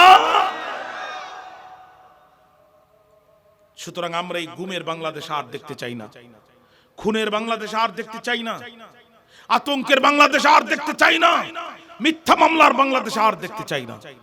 আমরা ভাই ভাই সকলে মিলে মহব্বত আর সম্প্রীতির বাংলাদেশ দেখতে চাই, যেখানে ভালো কাজের প্রতিযোগিতা থাকবে কিন্তু প্রতিহিংসায় কোনো মায়ের বুক খালি হবে না। আমরা সেই সোনালী বাংলাদেশ দেখতে চাই। রাজি আছেন না প্রিয় ভাইরা? আমি কি কোনো রাজনৈতিক কথা বলে ফেললাম? আমি কোনো রাজনীতির কথা বলি নাই। আমরা সকলে মিলে সমানভাবে বাঁচতে চাই। আমাদের ভালো কাজের প্রতিযোগিতা থাকবে কিন্তু আমাদের ভিতরে কোনো প্রতিহিংসা থাকবে না। আল্লাহ পাক এমন সোনালী সমাজ, এমন নিরাপত্তাময় জন্মভূমি আমাদেরকে দান করুক। আল্লাহুম্মা। গোহার মুখ আটকায় দিল। দাকিয়ানুসের পুলিশ অফিসারদের ভিতরে 2 জন পুলিশ অফিসার ছিল। একজনের নাম আমি ভুলে গেছি, আর একজনের নাম হচ্ছে রোনাস। এরা কি করলো? একটা সীসার প্লেট নিল, 7 জন যুবকের নাম লিখলো, সিন্দুকের মুখে, গোহার সামনে সিন্দুকের মুখে তারা ফেলে রাখলো। 309 বছর পার হয়ে গেল, দাকিয়ানুস মারা গেল, আরো 2 জন প্রেসিডেন্ট মারা গেল। 3 নাম্বার যে প্রেসিডেন্ট, বর্তমান যে প্রেসিডেন্ট, তার নাম তন্দুরুস। তন্দুরুস তাফসিরে এসেছে অত্যন্ত আল্লাহওয়ালা মানুষ ছিলেন, বড় বুজুর্গ মানুষ ছিলেন, কিন্তু দেশে একটা ফিতনা ছড়ায় পড়লো। কি সেই ফিতনা? সারা দেশে খবর হয়ে গেল যে মানুষ মারা গেলে আমরা কবরে রেখে আসি, হাড় হাড্ডি গোস্ত মাংস মাটির সাথে মিশে যায়। কিয়ামতের দিন আল্লাহ তাআলা কেমনে এই মানুষকে জাগ্রত করবেন? এই যখন ফিতনা ছড়ায় পড়ল, হাজার হাজার মানুষ বেঈমান হয়ে গেল। আল্লাহ কয়, আদমকে বানালাম, মাও লাগে নাই, বাবাও লাগে নাই। ঈসাকে বানালাম শুধু মাকে দিয়ে, তোদেরকে বানালাম মাও বাপ দিয়ে। তা আমি যদি বাবা মা ছাড়া বানাতে পারি, শুধু মাকে দিয়ে বানাতে পারি, আবার বাবা মা দ্বারাও যদি বানাতে পারি, আমি কি তোদের রব? কিয়ামতের দিন তোদেরকে আবার পুনর্জীবিত করতে পারবো না? সুবহানাল্লাহ বললেন না? ভাইরা আমার, লক্ষ লক্ষ মানুষ যখন বেঈমান হয়ে যাচ্ছে, তন্দুরুস্ত তখন গভীর রাত্রিতে তাহাজ্জুদে সিজদায় পড়ে কাঁদে, রব এমন দৃশ্য দেখায় দাও এই জাতির লোকেরা যেন আর বেঈমান না হয়। আল্লাহ দোয়া কবুল করে নিল। একজন কৃষক ছিল, তার অনেক দুম্বা ছাগল ছিল। কৃষকের হৃদয়ের ভিতরে আল্লাহ তাআলা ইলহাম জারি করে দিল। কৃষক গুহার মুখে গেল, গুহার মুখে যেয়া আস্তে করে যখন তার লোকজন নিয়ে ভাঙ্গা শুরু করে দিল, সাথে সাথে এই শব্দে আসহাবে কাফের 7 জন যুবকের 309 বছর পরে তাদের ঘুম ভাঙ্গা শুরু হয়ে গেল। আল্লাহ রাব্বুল আলামিন বলেন, ওয়াকাযালিকা বাআসনাহুম লিয়াতাসাআলু বাইনাহুম ক্বালা কাইলুম মিনহুম কাম লাবিসতুম ক্বালু লাবিসনা ইয়াওমান আও বা'দা ইয়াওমিন। জোরে কোন একবার আল্লাহু আকবার। আল্লাহ বলছে, ঠিক এভাবেই আমি তাদেরকে জাগ্রত করলাম। কেন? লিয়াতাসাআলু বাইনাহুম, তাদের পরস্পরকে জিজ্ঞাসা করার জন্য। ক্বালা কাইলুম মিনহুম, তাদের একজন বলল, কাম লাবিসতুম, তোমরা কতক্ষণ ঘুমিয়েছো? ক্বালু, সবাই বলল, লাবিসনা ইয়াওমান, একদিন ঘুমিয়েছি, আও অথবা বা'দা ইয়াওমিন, একদিনের অর্ধেক ঘুমিয়েছি। ঘুম থেকে উঠে দেখে প্রত্যেকের হাতের নখ এক একটা 5 হাত 7 হাত করে লম্বা, মোষ লম্বা হয়ে দাড়ি পার হয়ে চলে গেছে। তাহলে দাড়ি এবার কোথায় গেছে আপনারা হিসাব করে দেখেন। পিছনে চুল লম্বা, কেউ কারোর চেহারা দেখে চিনতে পারছে না। তখন তারা বলছে, কাম লাবিসতুম, কতক্ষণ ঘুমাইছিস? কয় লাবিসনা ইয়াওমান, একদিন ঘুমিয়েছি, আও বা'দা ইয়াওমিন, একদিনের অর্ধেক ঘুমিয়েছি। কয় তোদের মাথা খারাপ? একদিন ঘুমালে কি নখ এত বড় হয়, চুল এত বড় হয়, গোপ এত বড় হয়? তখন তারা বলছে, দেখো ঝামেলা করে লাভ নেই, রব্বুকুম আ'লামু বিমা লাবিসতুম, তোমাদের রবই ভালো জানে আমরা কতক্ষণ ঘুমিয়েছি। ঝামেলা করে লাভ নাই। পকেটে হাত দাও, 2 টাকা করে দাও, আর একজন বাইরে যাও, কিছু রুটি নিয়ে আসো। গতকাল থেকে আজ পর্যন্ত কিছুই খাই নাই। কবে থেকে খায় না? গতকাল থেকে আজ পর্যন্ত। কিন্তু কেটে গেছে কত বছর? 300। ঘুমের মধ্যে যে রব রিজিক দিতে পারে, আমার রব এমন রাজ্জাক, যিনি ঘুমের ভিতরও বান্দার রিজিক দেয়, যিনি মায়ের পেটের ভিতরও বান্দার রিজিক দেয়। সুবহানাল্লাহ বললেন না? সাগরের মাছের রিজিক দেন তিনি, পিপিলিকার রিজিক দেন তিনি, যা আমাদের চোখে পড়ে তাদেরকেও তিনি রিজিক দেন, যা আমাদের চোখে পড়ে না তাদেরকেও তিনি রিজিক দেন। ওই রব থাকতে আমরা পেঁয়াজ আর রসুনের অভাবে মারা যাব? ঈমানকে নবায়ন করেন, ঈমানকে নবায়ন করেন। এমন ঈমান কলিজার ভিতরে জায়গা দেন। বিদ্যুৎ থাকবে না, চাই না বিদ্যুৎ। কম্পিউটার থাকবে না, চাই না কম্পিউটার। মোবাইল থাকবে না, চাই না মোবাইল। ইন্টারনেট থাকবে না, চাই না ইন্টারনেট। বিল্ডিং থাকবে না, চাই না বিল্ডিং। জীবনের সব কিছুর বিনিময় হলো আল্লাহর কোরআনের আইন চাই। এই ঈমান বুকের ভিতরে জায়গা দেন। এই ঈমানদার যদি তৈরি হয়ে যায়, দুনিয়ার সব কিছুর বিনিময়ে আল্লাহর রাজ কায়েম চাই। এই ঈমান যদি তৈরি হয়ে যায়, আমাদের রুখতে পারে এমন জাতি এই পৃথিবীর জমিনে থাকবে না। আমাদের রুখতে পারে এমন জাতি এই পৃথিবীর জমিনে থাকবে না। ও ভাইরা, যে আল্লাহ খুঁটিবিহীন এ মহাকাশ রাখতে পারে, সে আল্লাহ কি আসহাবে কাফের 7 জন যুবককে 309 বছর ঘুম পড়ায় রাখতে পারেন না? জোরে কন না কেন? পারেন না? আকাশের খুঁটি কয়টা? মাত্র 3টা। একটা চকরিয়া, আর একটা লোহা গড়ায়, আর একটা সাতকানিয়ায়। হ্যাঁ, খুঁটিবিহীন মহাকাশ যে রব রাখতে পারে, সে আল্লাহ আসহাবে কাফের 7 জন যুবককে 309 বছর ঘুম পড়ায় রাখতে পারেন না? আবু বকর রাদিয়াল্লাহু তাআলা আনহুকে আপনারা চিনেন, রাসূলের বাল্যকালের সাথী, হিজরতের রাতের সাথী, যৌবনের সাথী, রাসূলের রওজার ভিতরে পাশে, নবীজির পাশে যিনি শুয়ে আছেন। আবু বকর রাদিয়াল্লাহু তাআলা আনহু তার মৃত্যুর পূর্বে নসিহত করলো, হে আমার বন্ধুরা, আমি যখন মারা যাব তোমরা আমাকে গোসল করাবে, কাফন পরাবে, জানাজার ইমামতি করাবে, আমার খাটিয়াটা রাসূলের রওজার সামনে নিয়ে যাবে। খবরদার তোমাদের নিজের হাত দিয়ে রওজার দরজা কেউ খুলবে না। আমার খাটিয়া দেখে যদি রওজার দরজা খুলে যায় বুঝবা ভিতরে আমার দাফন করার অনুমতি আছে। সুবহানাল্লাহ বললেন না? নবীজির সাহাবী হযরত আবু বকর মারা গেলেন, সাথীরা তাকে গোসল করালো, কাফন পরালো, জানাজার ইমামতি নামাজ পড়ানোর পরে যখন রাসূলের রওজার সামনে নিয়ে গেল, সঙ্গে সঙ্গে রওজা শরীফের দরজা একা একা খুলে গেল। ভিতর থেকে আওয়াজ আসতেছে, উদখুলুল হাবিবা ইলাল হাবিব, বিন্দু মাত্র তোমরা দেরি করো না, বন্ধুকে বন্ধুর সাথে শামিল করে দাও। হযরত আবু বকরের সময় যদি এই আশ্চর্য ঘটনা ঘটতে পারে, আসহাবে কাফের 7 জন যুবককে 309 বছর ঘুম পড়ায় রাখা আল্লাহর জন্য কোনো ব্যাপার? নারায়ে তাকবীর। প্রধান শ্রোতার আগমন। আচ্ছা, এখন শ্রোতা কোথা থেকে আসতেছে? হ্যাঁ, ওয়াজের শেষের দিকে আপনাদের কষ্ট হচ্ছে তো, আমি বুঝতে পারতেছি।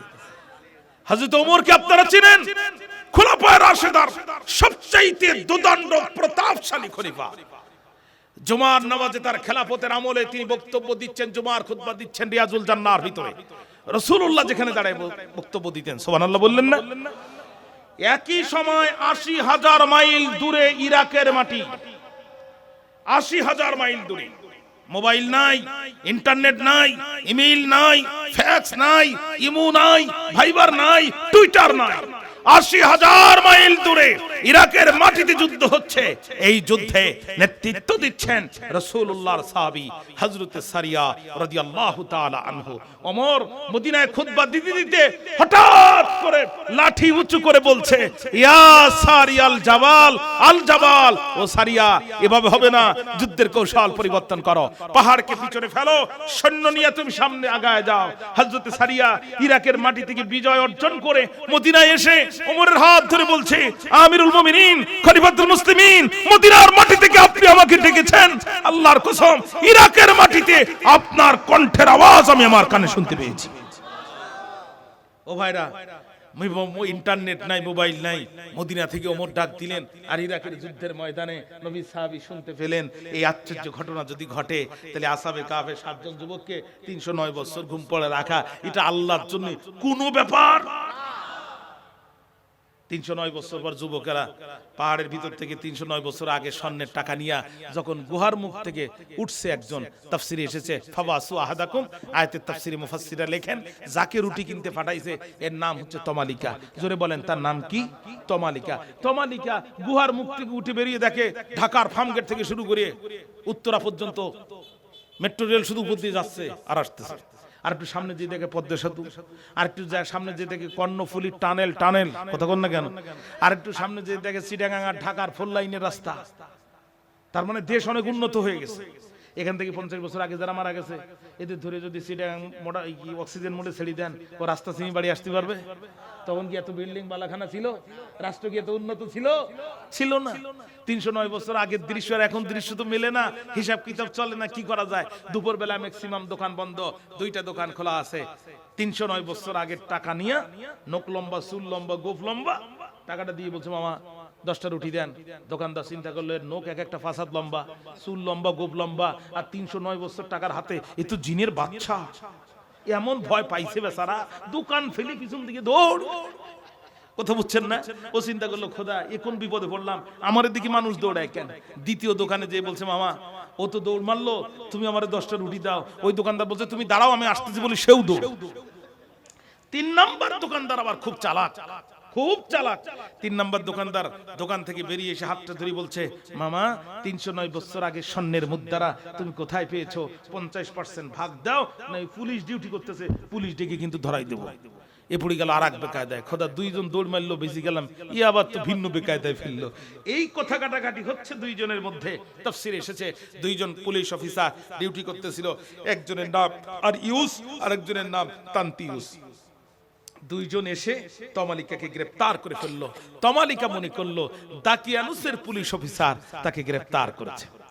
তমালিকা চোখের পানি ফেলে কাঁদে, রব্বে কারিম আজ আমার জীবনের শেষ দিন। আর কালেমা শাহাদাত পড়ে পুলিশ অফিসার ডাক দিয়ে বলে, তমালিকা তোমার চোখে কেন পানি, তুমি কাঁদো কেন? তমালিকা বলে, বন্ধুরে আল্লাহর কসম করে বলি, তোমার জালেম বাচ্চা দাকিয়ানুস এখন আমার ফাঁসির কাস্টে ঝুলাবে, আমার জীবনের শেষ দিন। আল্লাহকে সাক্ষী রেখে বলছি, মৃত্যুর ভয়ে কাঁদি না, আমি কাঁদতেছি, একটু পরে শহীদ হয়ে যাব, আমার রবের সাথে আমার দেখা হবে। সূরা রহমানের ভিতরে আল্লাহ বলছেন, আমান খাফা মাকাম রাব্বিহি জান্নাতান, যারা আল্লাহর সাথে দেখা করার ভয় হৃদয়ে পোষণ করে, আল্লাহ বলছেন আমি তাদেরকে দুইটা জান্নাত দান করব। জোরে কন্যা সুবহানাল্লাহ। রে পুলিশ অফিসার, তোমার বাচ্চা আমাকে ঝুলাবে। পুলিশ অফিসার ডাক দিয়ে বলে, তমালিকা তোমার হিসাব তো আমার কাছে মেলে না, আমার হিসাব তোমার কাছে মেলে না। তুমি কার কথা বলছো? কয় দাকিয়ানুস কথা। কয় তোমার মুখে যে কালেমা শুনেছি, আমার প্রেসিডেন্টের মুখেও আমি একই কালেমা শুনেছি। তমালিকা মনে করলো দাকিয়ানুসকে রাতারাতি হেদায়েত হয়ে গেল নাকি। তখন বলতেছে, তুমি কার কথা বলছো? কয় দাকিয়ানুসের কথা। পুলিশ অফিসার ডাক দিয়ে বলে, তমালিকা দাকিয়ানুস তো হেলিকপ্টারে ফালাইছে আরো 309 বছর আগে। হ্যাঁ, হেলিকপ্টারে ফালান দিছে 309 বছর আগে। কয় এখন প্রেসিডেন্টকে কয় তন্দুরুস, কয় কেমনে সম্ভব? কয় কেমনে সম্ভব সেটা পরে বলি, তার আগে বলো তোমার হাতের মধ্যে 309 বছর আগে স্বর্ণের টাকা তুমি কোথায় পেয়েছো? তমালিকা বলে, পুলিশ অফিসার আমরা ইমানদার, মিথ্যা কথা বলার কল্পনাও করতে পারি না। রে পুলিশ অফিসার শোনো, কান খাড়া করে শোনো, দাকিয়ানুসের হাত থেকে বাঁচার জন্য গতকালকে আমরা 7 জন ইমানদার যুবক জীবন বাঁচানোর জন্য গুহার মধ্যে ঢুকলাম, ঘুম পড়লাম। আজকে ঘুম থেকে উঠে দেখি নখ লম্বা, চুল লম্বা, দাড়ি লম্বা। আমাকে সবাই 2 টাকা করে দিয়ে রুটি আনতে পাঠালো।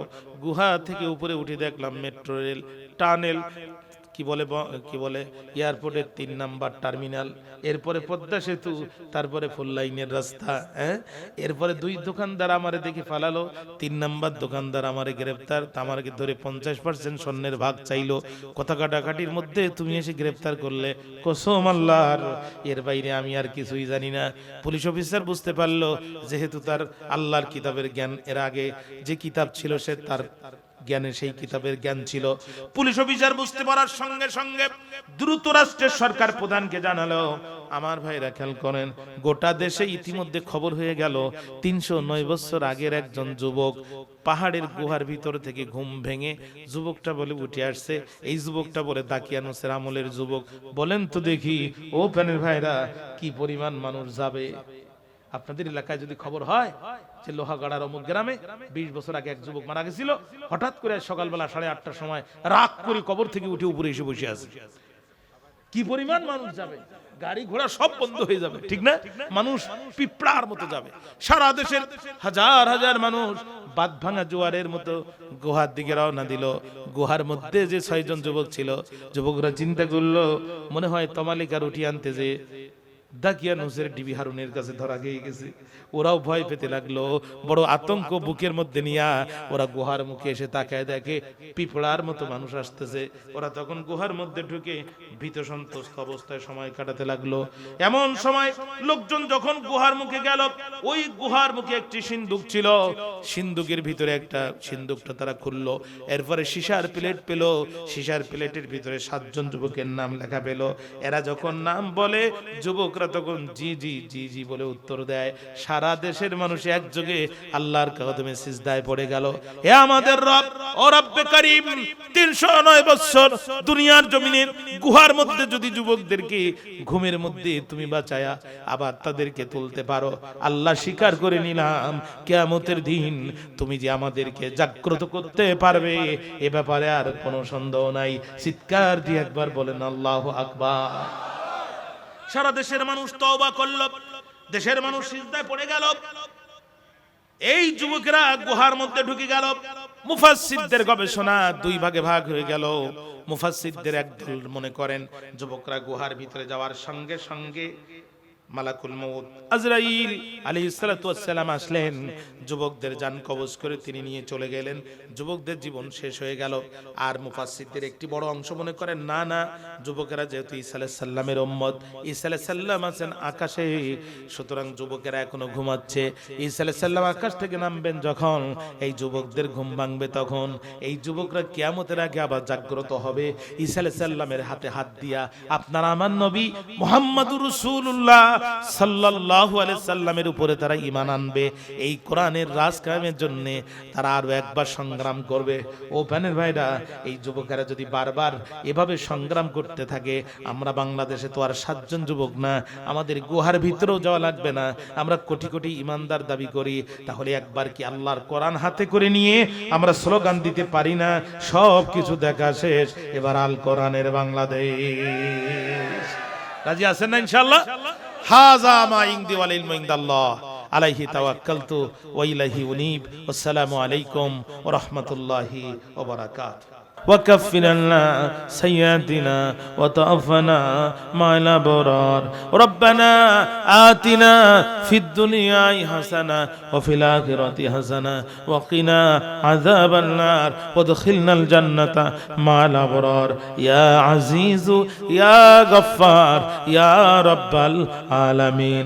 ربنا إنك جامع الناس ليوم لا ريب فيه إنك لا تخلف الميعاد. وقل ربي أدخلني مدخل صدق وأخرجني مخرج صدق واجعلني من لدنك سلطانا نصيرا. গোনারিশা গোরে মাওলা ডুবিয়া রইলাম তোমার দুয়ার পানে চাহিয়া, তুমি যদি মাফ না করো বান্দারে, বলো তোমার বান্দা যাবে কারদারে।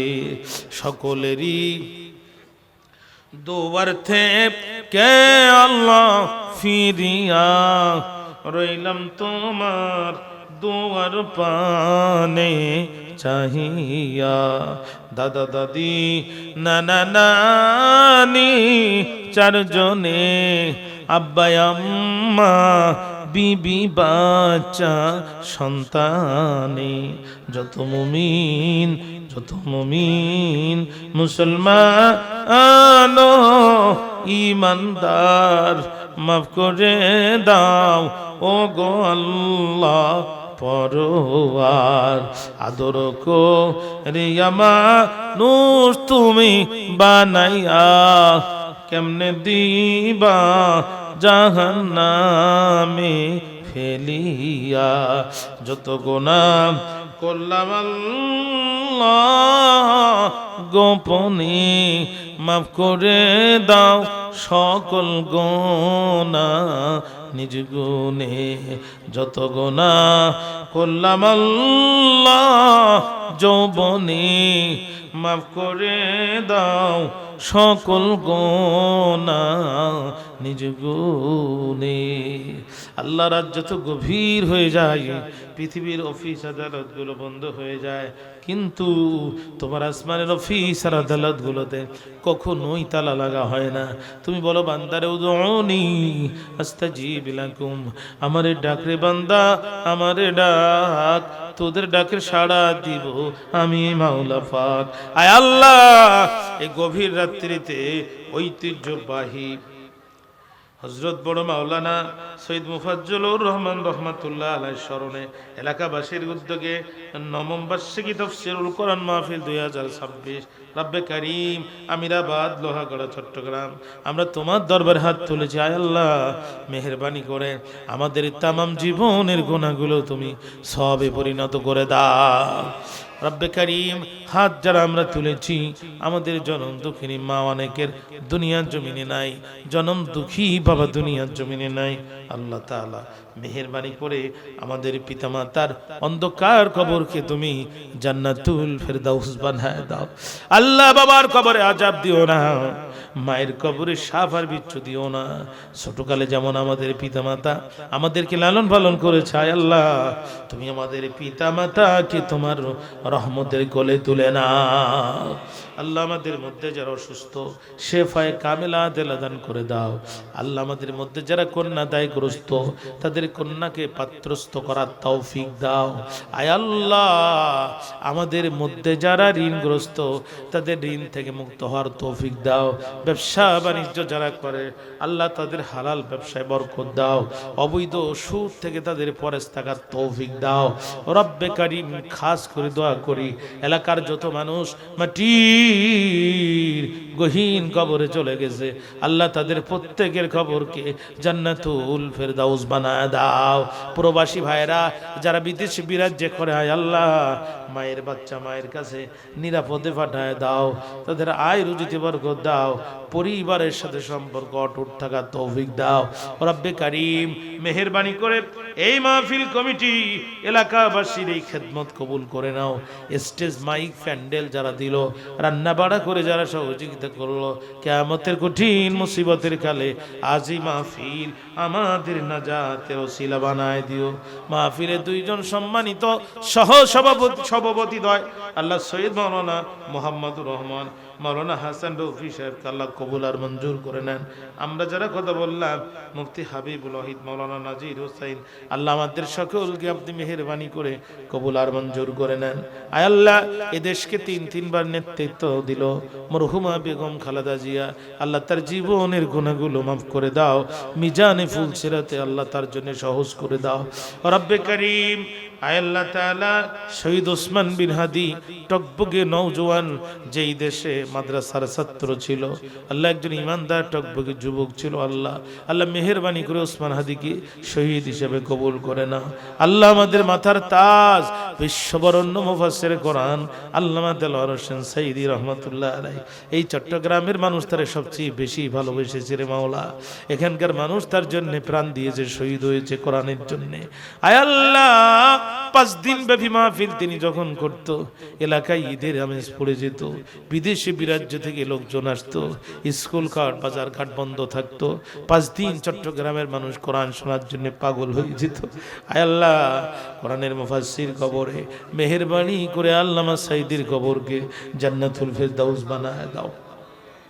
রব্বে কারীম আয় আল্লাহ কমিউনিজম দেখলাম, সেকুলারিজম দেখলাম, সবকিছু দেখলাম। আল্লাহ একটিবার খোলাফে রাশেদার খলিফা কোরআন দিয়ে হযরতে আবু বকরের শাসন আমাদের দেখার তৌফিক দাও, হযরতে ওমরের শাসন আমাদের দেখার তৌফিক দাও।